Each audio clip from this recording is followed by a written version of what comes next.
Now you all have heard the good news. You want to line up to pay your taxes, please. Kindly introduce yourself. Say where, your name and where you're from. Thank you, sir. Good afternoon. I'm Yo from mainland Penang. So the question I would like to raise up is, apart from GST, how about the income tax? Because I mean, as a household, we shouldn't be paid double taxation, right? So that's my question. Thanks. Thank you. Other questions, please? Well, why don't we begin? Okay, so the question is, how about income tax? Why should we be paying double tax, right? That is a question that I think the Prime Minister can answer. I'm not the finance minister, but of course there's an issue of whether it's equitable or not, and the expectations being built up over these months is that if the government introduces GST, the government has promised to reduce income tax. So of course, whether the income tax is going to be commensurating with the higher tax burden that you have to pay through expenditure, through GST, that's a separate issue. But what we should not forget is that income tax is a tax on your income. If you make more money, you pay more tax. But consumption tax, GST, is a choice tax in a way that if you choose to consume, spend money in restaurants and hotels, and then cook at home, it's a choice. So it gives the people, households or people, the ability to choose where to pay their taxes. Whereas income tax is tax at source. If you make more money, you pay more tax, full stop. But GST allows people to choose how you actually want to pay the tax. So that's an important distinction. So whether you are paying double tax or not, it remains to be seen. Well, let me add some information which Ms. Ui gave to me while we're sitting there. It turns out that a person who earns $2,000 a month is likely to have expenditure of $1,540. A person who earns $10,000 a month is likely to have expenditure of $4,940. So what it means is that increasing the GST and decreasing the income tax would mean that the proportion of total taxes paid by the poor will be higher than the proportion of taxes paid by the rich. Largely because when you tax people on the basis of their consumption, the important thing is how much of their income do they consume. If they only consume a very small proportion of their income, then the tax rate that they pay would be lower than people who consumed the entire income. I would like to mention that the issue of double taxation, but why is there a GST? There's a GST because the budget deficit is very high. So what do you do when we ourselves find that we spend more than what we earn? One is try to earn more or get a subsidy from somebody, and the other one is to cut my expenditure. For a government, unless it is able to get foreign aid, there's no subsidy. So the government has a choice of either raising taxes or cutting expenditure. Clearly, it should not be one or the other. It should be the combination of both. Question is, how much of which? More expenditure cut or more tax increase? Here, I would like to point out that when the open tender system was implemented in Penang, they found that state projects, the same state projects could be done at around 60 to 70% of previous cost. So that's a 30% savings right away. If we think that that's the same degree of inefficiency in the federal budget, and if what it means is, if we were to enact open tender, government development expenditure could be cut by 30% without any decrease in the quality of government services. And that would be much more than what the budget deficit is. So if we are able to get an efficiency improvements, then we can cut expenditure and leave the taxes alone. But if for some reason we cannot cut expenditure because we have to give free dinners every 5 years, then I think basically you make people pay for their dinners after the election is over. So I'm afraid the bill for all those free dinners has come now. Maybe. Ms. Uy, would you like to add something? Oh, let me say, other questions, please. Then you answer. Well, Ms. Uy, let's say something? No? Okay. Yes, sir, please. Please mention your name and your background, sir. My name is Murugapan. I'm representing myself, not any organization.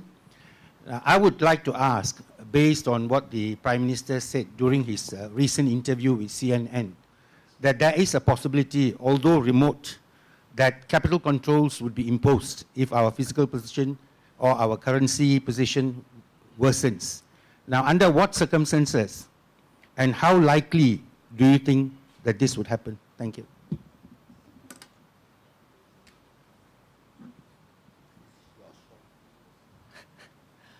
Okay. I think that's in response to the depreciating ringgit.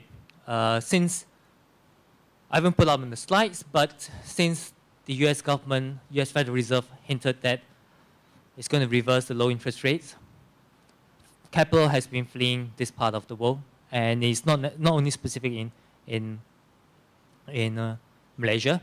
So Indian rupee has been hitting historical lows, likewise the Indonesian rupiah. So what's the likelihood of imposing capital controls? Malaysia's capital account is not completely, Malaysian ringgit is not completely tradable overseas. So it is not that open in the first place. But having said that, capital controls does convey a very strong signal that if foreigners come in, you need not be able to get back your money back. So that is a very strong and serious message to send to the financial markets. Because if you put your money, imagine yourself, you put your money in the bank, and suddenly the bank says that you cannot take your money out. Would you dare to put your money in the bank in the first place? Obviously, no. So by imposing any capital controls, that completely shuts out a lot of foreign capital. And because of the fiscal condition in Malaysia, it is very difficult, I think, that the government can impose capital controls because the government needs foreign capital. But having said that, there is a slight possibility. We have seen that happening in 1997. The government imposed capital controls and fixed the ringgit to the dollar. But this really sends a very strong signal that foreign capital, once you are in, you might not be able to repatriate your money out. And a lot of the expenditure in projects in Malaysia, the big ticket items, the MRTs, the high-speed link, all these things would require money. And all these projects have been sustaining the Malaysian domestic economy, apart from domestic consumption. So when you don't have foreign capital investing in your MRT projects or in the high-speed rail or in your Pengerang rapid project or then gas terminal projects, then of course it increases your cost of borrowing. So without the foreign capital, you need to pay more higher interest rate. So all in all, it's a risky strategy. I think the government will only impose that under very stressful financial markets conditions. But it is the non-zero probability type. It is possible.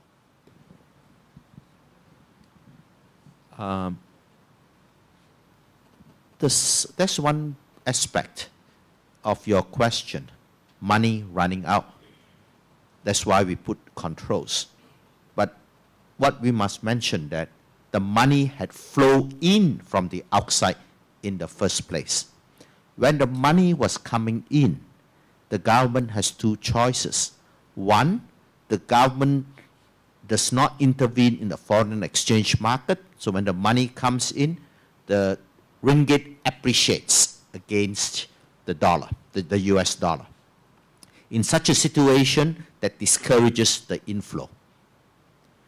If we choose to peg the ringgit at 3.1, as we've been doing, so as the money comes in, we hand out ringgit and we took in the US dollars. So when the money runs out, if we have not spent that reserve, we could just give it to them and say, thanks for coming. And there will have been zero consequences, and there will be no need to put any controls. So it's a question of good management of the foreign exchange reserves and understanding the origin of why the money came in the first place. It came in the first place because interest rates is higher in Malaysia than in Japan when Kuroda pushed quantitative easing, and higher than in the United States. So the money came in. Our choice was let the ringgit appreciate or we accumulate reserves. And as long as we did not spend that reserves, there have been no bad consequences on us. When the money flows out, it's just hand over. No big deal. The problem comes is when the money flows out and you say, oh, I don't have the dollar anymore. That's when you might do what that was suggested. So the capital flow is not because all of a sudden Malaysians wake up overnight and say, let me buy that house in Sydney now. I think it's because the foreign money had come in. So on that note about serious reforms and the money coming in, I would like to recommend that we read the latest issue of the Economist magazine. The latest issue of the Economist magazine reports of this big increase in government expenditure as part of the PEEP program. The PEEP program is the Pumiputra Economic Empowerment Program. So on one hand, because of the deficit, so the government has raised expenditure, and while talking about raising the GST to reduce the existing deficit. So maybe we ought to honk in answer to the PEEP of what we think. Sir?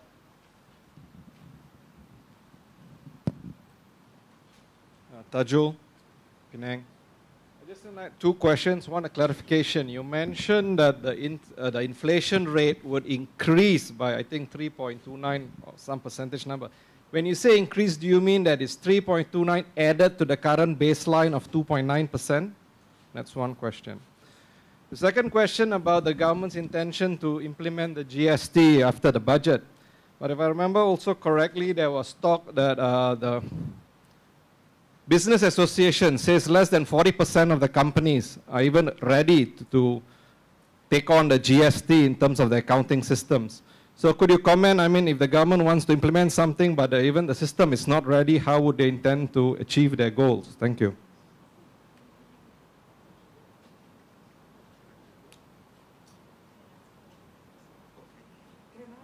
Yes, please. Almost the same sort of thing. Yes, please go up such that in my old age I need you to be a little louder. Especially being a woman, you got to speak up now.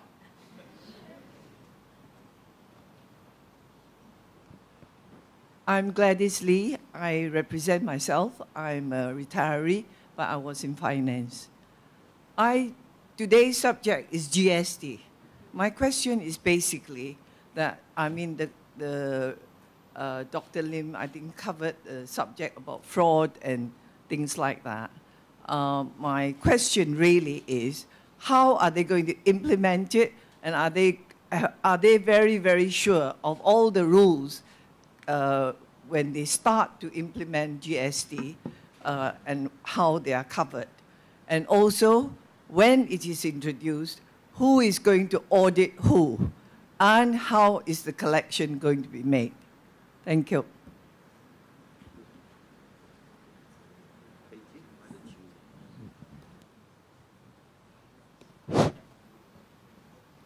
Hi. I'll respond to the first question from the man just now. You asked whether the rate displayed that we calculated, the 3.86% of consumer price index, is it on top of the current CPI? The answer is yes. Whatever we display is on top of the CPI that's published by the government. But then I think both rates also raise questions. It's not definite. For example, the 2.9% may be an average felt by the average household. But if you spend more on certain type of good, you'll feel the inflation rate will be maybe 1% or 5% depending on how you spend. And for the 3.86%, it also depends on that, how you spend it.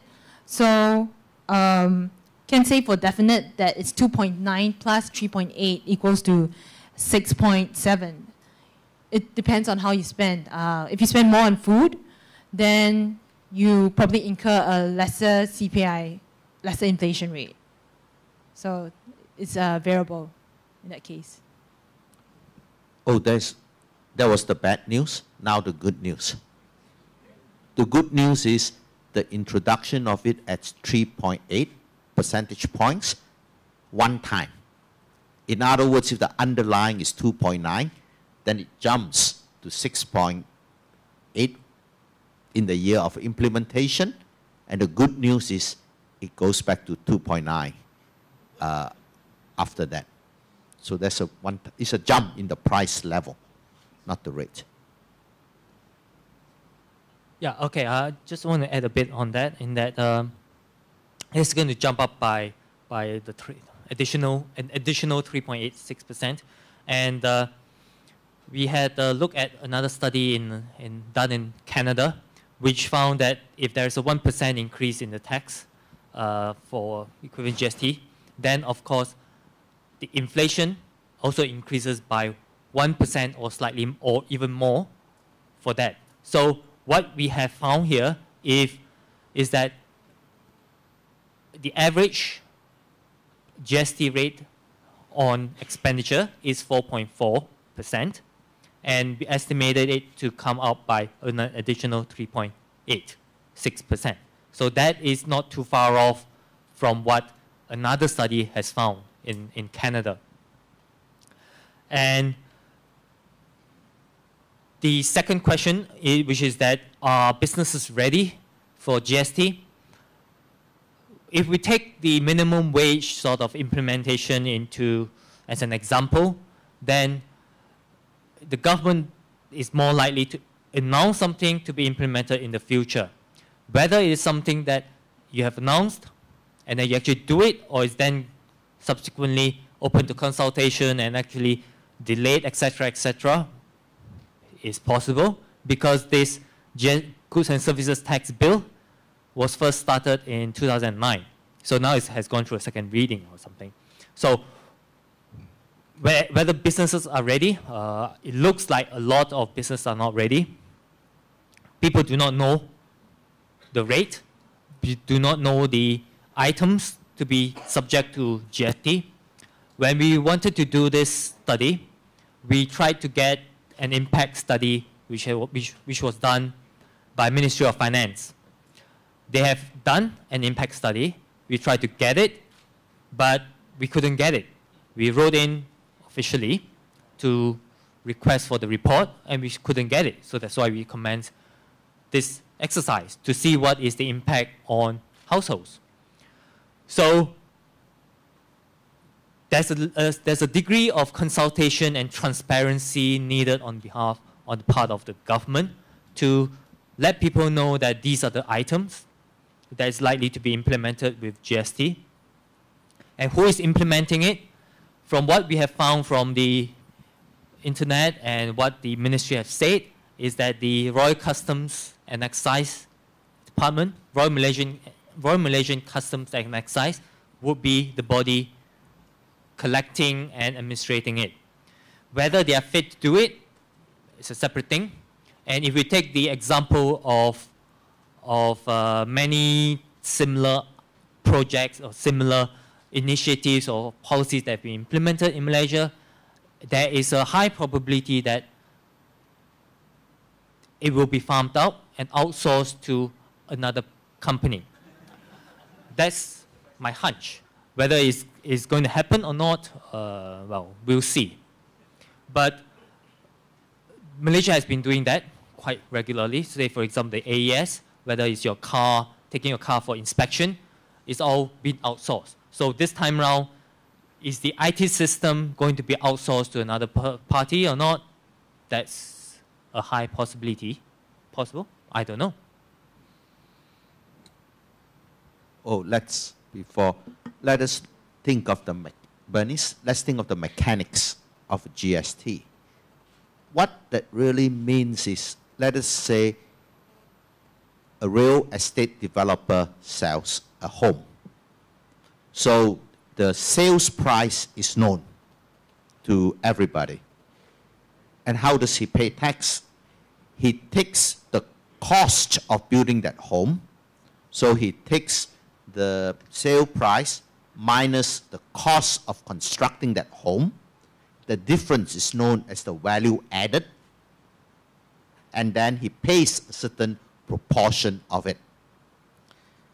Now, how does the government know what is the value added? What you report as your sales price and what you report as your cost. If the government is unable to check what you report as your cost, then you should always inflate your cost.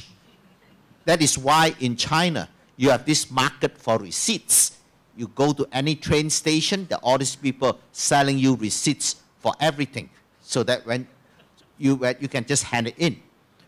So, if the government has the ability to track the sales of every item, then it is able to make people report their cost accurately. If the government is unable to do so, and it will come to, like in some countries, where the person reports a small value added, and you say, no, cannot be. And so there's a bargaining of what it should be. Or what it really means is a chance for corruption. Because once I'm able to be in a situation with you, unable to tell from your receipts whether what your value added is, and after discretion to question the validity of the receipts without basis, then the bureaucrat has a discretion that is vulnerable to abuse. So yes, we have to be ready. And if firms are not ready, then the tax collection officers will have to make an estimate of what each firm's value added is. And what is the basis for making that estimate? Here is bargaining and possibly side payments. So yes, we can do it if we are able to wire it up in a great way where every transaction goes into the system. Actually, I want to add on to what Professor Wu has said. Which is latching on to the example of receipts being traded in China. It has got to so prevalent. I think they've implemented a golden tax project, which is that the invoices has to be cleared in a central system, so that if you issue an invoice, then the invoice is tracked into that central database. Then the government will be able to pick and match and make sure that it is actually a legitimate invoice and legitimate expenditure. So of course, that then becomes that you have to build an advanced, sophisticated, centralized e-invoicing type of clearing system to take into account all the little expenditures that have come in. Whether the government is capable of doing it or whether it can be done in a good manner, I don't know. Then separate thing is that in terms of the rules and the guidance, one important element is the commercial properties. The government has said that residential properties will not be subject to GST, but nothing has been said in terms of commercial properties, and that has significant implication because let's take the example of the UK. In the UK, commercial properties, you can elect to impose GST, which means that if you sell the property, you have to pay, the buyer of your property will have to pay GST on it. So in Malaysia case, if the rate is 7% and you sell your property for 100,000, the buyer would actually have to pay 107,000. So 7,000 will have to go to the government.